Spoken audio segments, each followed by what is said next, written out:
Being autistic to each person is different. No two autistic people are going to have the exact same experience with it. And for me, it's a different thought pattern is the best way I can explain it.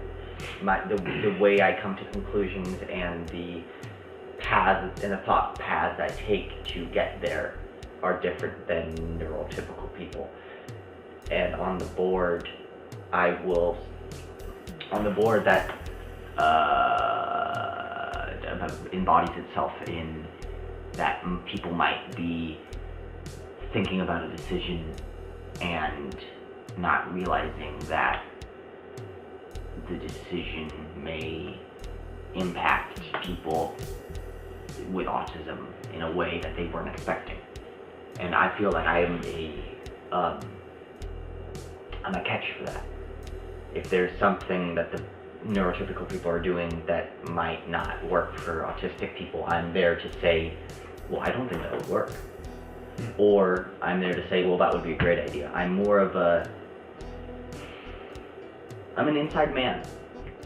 Being a person with autism on the board has, on the one hand, allowed me to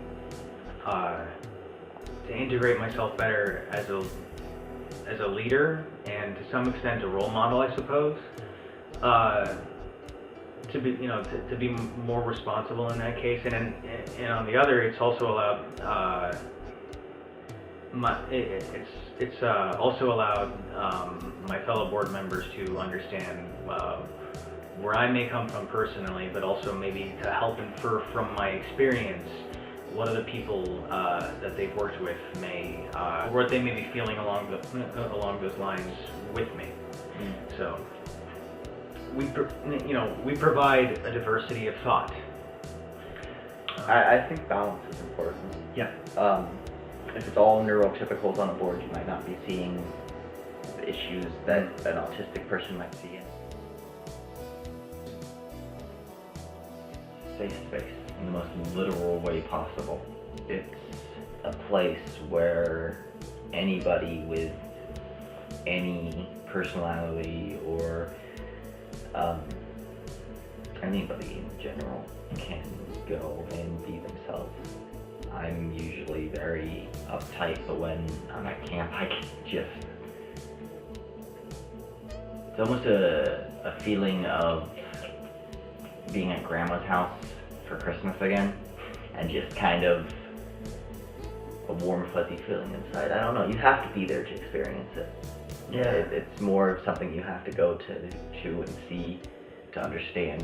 It's not something I can really put in words. Even if you're a kid, you're trusted to keep an eye on camp. Everybody is pulling their weight. Even if you're playing off of the buffers, you're keeping an eye on somebody else, and somebody else is keeping an eye on you. I think it's also a place where people who can be themselves and connect, because a lot of times we feel in our daily lives there's a bit of disconnect between who we really are and who we can connect with.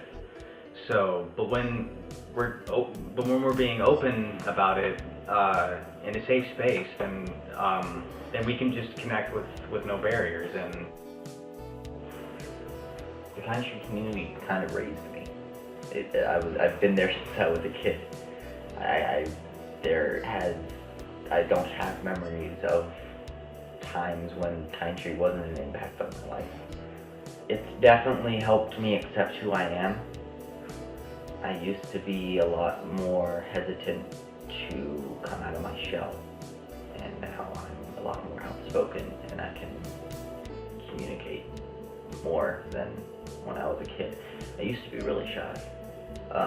For me, coming to KindTree, I was a young adult. I was just starting to live on my own, and I didn't really feel like I had a place to be, people to be with.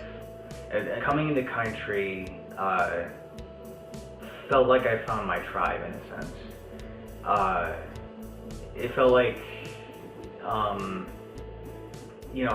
I could be with people that could be quirky like me. It's allowed me to find a space to be where before I didn't really have one. Well, the Friday night social, at least, I guess it's kind of camp away from camp almost. It's at a cafe, run by people who are closely tied with KindTree, and The place is called Reality Kitchen. Reality They Kitchen. employ people with special needs, and they help them learn workplace related skills. Yeah. Hashtag Reality Kitchen. Check that out on Twitter. So it's basically like a bunch of people just get together and hang out, and some people bring different activities to the table, and mostly people are just there to chat. Style is more of a learning output from KindTree. There's people there who different classes you can take, and it's a more school-oriented version of the camp environment, except it's going year-round. Camp in the daytime and camp at night are two separate things. Camp in the daytime is chill and relaxed and just kind of everybody's happy to be there and everybody's doing their own thing, and at nighttime we cluster up and we go to different events, and those events can get crazy. Like, come a long way from where it was at.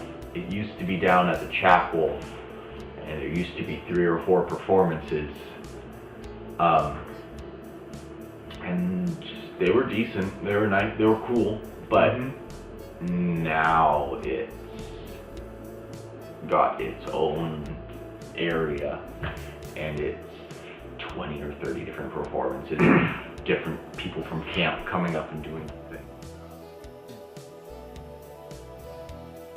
and I think every board that is trying to represent something should have that thing on the board, whatever that is.